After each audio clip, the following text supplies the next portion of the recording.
కొత్తగా ఉందని వెక్కిరించారు. తనెందుకు ఇలా ఉన్నానని ఏడవని రోజు లేదు. అయితేనేం భవిష్యత్తు మీద ఆశ, కష్టపడే తత్వం ఆమెను ప్రపంచ సుందరిని చేసింది.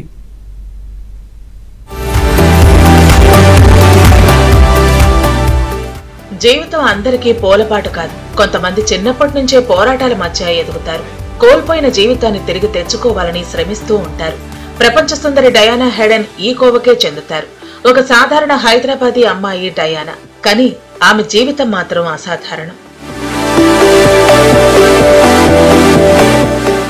ఆంగ్లో ఇండియన్ కుటుంబం డయానాది. చిన్నప్పుడే తల్లిదండ్రులు విడిపోయారు. కొన్నాళ్లు తల్లి దగ్గర స్టేట్స్ లో ఉన్న తండ్రి ఆరోగ్యం బాలేదన్న విషయం విని హైదరాబాద్ కు వచ్చేశారు.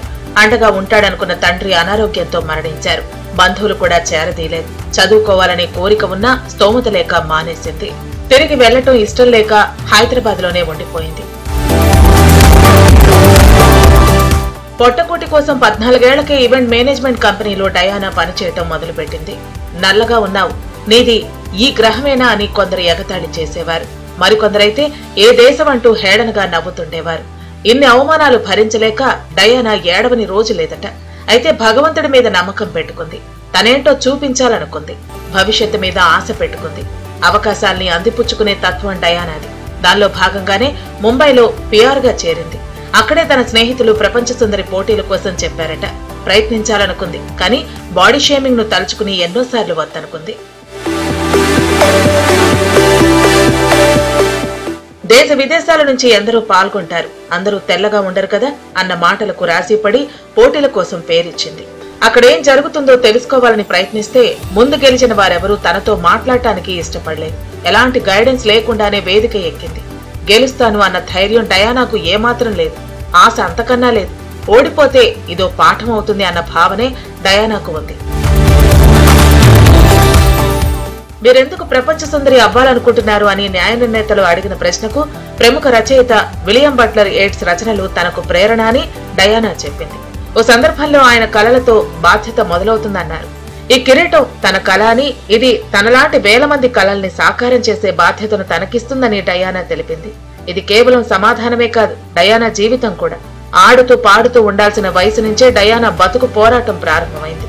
కఠిన పరిస్థితుల్లోనూ చెరగని చిరునవ్వే డయానాను ప్రపంచ సుందరిగా నిలబెట్టాయి. Miss World 1997 is Miss India.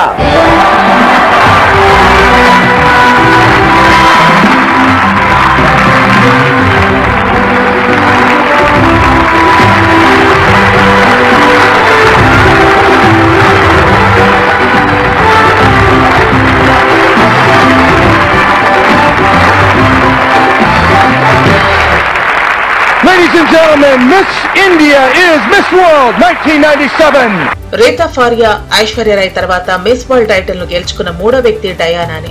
అంతేకాదు miss photogenic, spectacular, swimwear, miss world Asia and Oceania లాంటి సబ్ టైటిళ్లని సొంతం చేసుకున్నారు డయానా. ఈ ఘనత సాధించిన మొదటి వ్యక్తి ఈమె. తర్వాత life line, alert India, green peas ఇలా పిల్లలు, మహిళా సంక్షేమ ఎన్జీఓలతో కలిసి పనిచేశారు. బ్రెస్ట్ క్యాన్సర్, హెచ్ఐవి అవగాహన కార్యక్రమాల్లోనూ పాల్గొన్నారు. పోటీలో పాల్గొనడానికి తను పడిన ఇబ్బందులు ఇంకెవరికీ ఎదురు కాకూడదని ట్రైనర్ గాను మారారు. Miss world runner up శ్రీశైని, Priyanka చోప్రాలకు మార్గనిర్దేశం చేశారేమే. ఇప్పటికీ ఎయిర్ హోస్టెస్ లకు శిక్షకురాలిగా పనిచేస్తున్నారు. అందం అంటే మేకప్ మాత్రమే కాదంటూ వ్యక్తిత్వ వికాసానికి సంబంధించిన ఏ బ్యూటిఫుల్ ట్రూత్ పుస్తకాన్ని రాశారు.